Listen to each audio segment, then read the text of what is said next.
on se retrouve pour la suite du programme du FFA. À 13h, vous avez encore une chance de voir L'air de la mer rend libre de Nadir Moknesh projeté en compétition à l'Espace Franquin. À 13h30, La fiancée du poète, film en compétition signé Yolande Moreau, sera projeté une dernière fois au CIBDI, salle Nemo. Alors qu'à l'Éperon, vous pourrez découvrir Last Dance de Delphine Le Hérisset avec le magnifique François Berléand. Ma chère Lise, je pense à toi tout le temps. Elisabeth, t'apporteras les repas et moi je suis disponible à 24. On va vraiment se relayer le plus possible. Il m'a appelé plusieurs fois ton fils. Il veut que tu vois un neurologue. Est-ce que t'es désorienté en ce moment? Non mais c'est lui qui devrait se faire soigner. Elle t'a pris ta tension au moins? Ma tension descend quand on lui fout la paix. J'aurais dû commencer par le début. J'ai le rôle principal dans un spectacle de danse contemporaine. D'accord. Les répétitions, c'est tous les jours? C'est tous les jours, oui, de 11h à 18h et parfois le week-end. Ah quand même, oui.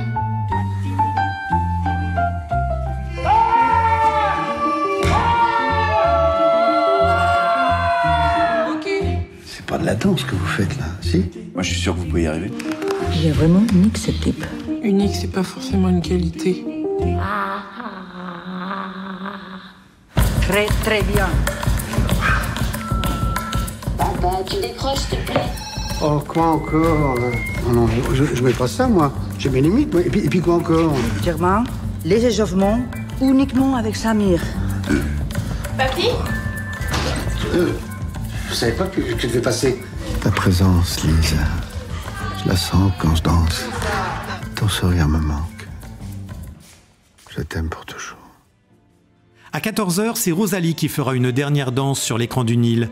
Rosalie, c'est le titre du film de Stéphanie Di Giusto présenté en compétition. À la même heure, en avant-première, Karine Viard sera au CGR pour présenter Madame de Sévigné d'Isabelle Brocard.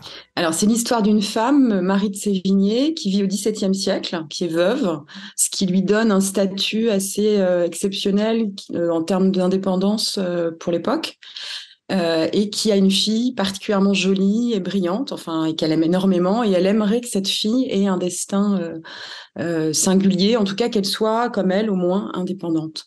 Et malheureusement, ça va pas se passer comme elle le veut. Elle l'emmène à la cour et les choses tournent plutôt mal pour la jeune fille.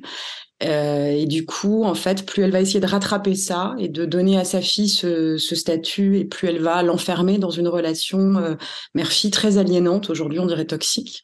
Mais cette relation va aussi donner lieu à des lettres qu'on a toujours et qui sont un monument de la littérature française. Donc en fait, c'est un petit peu comme si sur cette relation très ravageante avec sa fille, elle devenait un écrivain. À 14h30, projection au CGR de Pour l'honneur de Philippe Guillard, un film généreux où il est question de rugby et surtout d'humanité. Depuis près d'un siècle, deux petits villages du sud de la France se livrent une impitoyable guerre de clochers. Ok, ça va, j'ai compris. Il a sorti le maillot du grand-père. Ça sent pas bon, les gars. Et là, je dis stop! On met une branlée à ces gros cons de Trepont dans 3 mois au match retour! Ah! Alors, les trompettes, on est venu prendre une branlée? Non, Dédé, t'es taillé comme un criquet. Pourquoi tu t'en prends toujours au gros, putain? Entre Trocpont la bourgeoise et Tourtour la Ritale, tous les coups sont permis. Avant qu'une arrivée ne vienne bouleverser la vie de ces deux villages. Arrêtez de les appeler des immigrés. Ce sont des demandeurs d'asile. Il est hors de question que ces gens-là débarquent ici. On peut pas laisser faire ça, Marco. Hein. Qu'est-ce que tu veux qu'on fasse? On est vraiment très heureux de vous accueillir, hein, et que vous êtes ici, chez vous. Vous êtes double championne du monde. Vous avez Mbappé, vous avez Pogba. Il n'y a pas de terrain de football. Non, il n'y a que des terrains de rugby. Ah bah ça, c'est ton retour, hein. Il y a un problème, Moustache? Marco, vite! Marco, moi je veux jouer pilier comme gros loulou. Quand tu vas vers l'avant, il faut toujours rester derrière. À une condition, c'est que la passe soit faite à la main. Parce que si elle est faite au pied, elle peut être en avant. Tu comprends? Jette un œil. Au départ des migrants. L'immigrant que t'essaies de virer au nom de tes idées à la con, je te garantis qu'ils vont te mettre la misère le jour du derby.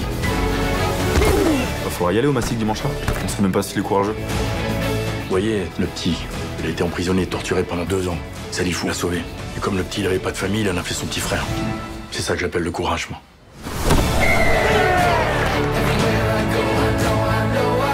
Gagné ou perdu? Pour moi, la vraie victoire, elle est là, devant nos yeux. Maintenant, tu passes ton bras gauche entre les cuisses de Jawad et tu agrippes son short juste au-dessus des parties génitales. Je suis désolé. Ça, je peux pas faire. Hein. À 15h, le festival vous propose de découvrir un nouveau regard et donc un nouveau cinéaste. Il s'appelle Omar Mouldouira et a réalisé un premier film, Un été à Boujade, qui sera projeté au CGR. À 16h, enfilez un anorak pour aller découvrir à l'Espace Franquin La tête froide, un premier film de Stéphane Marchetti avec la grande Florence Loiret-Caille dans le rôle d'une passeuse de migrants. À moins que vous ne préfériez aller voir à la même heure à Cara les nouvelles aventures de Tarek Boudali dans son nouveau film 3 jours max. Alors le pitch de 3 jours max, c'est la suite donc directe de 30 jours max. Donc cette fois-ci en fait, j'essaie de rentrer dans les services secrets français. Sauf que comme d'hab, je suis nul. Et en parallèle, ma grand-mère qui voulait faire une télé-réalité dans le 1 au Mexique, finit par faire cette télé-réalité. Et elle se fait kidnapper par un cartel mexicain à qui j'avais détruit le réseau dans le premier volet. Et donc, une fois qu'ils l'ont kidnappée, ils me sortent un ultimatum. J'ai 3 jours pour la sauver. Sinon, ils la tuent. Donc, je dois récupérer 2 émeraudes. Une qui est à Abu Dhabi et l'autre qui est dans un temple au Mexique. À 16h30, vous pourrez assister à la classe de maîtresse de Laetitia Casta, actrice et présidente du jury 2023. C'est dans la salle Irib, à l'Espace Franquin. Bonjour, je suis Laetitia Casta et je suis la présidente du jury du Festival d'Angoulême et je suis ravie. On se retrouve à 16h pour la suite du programme.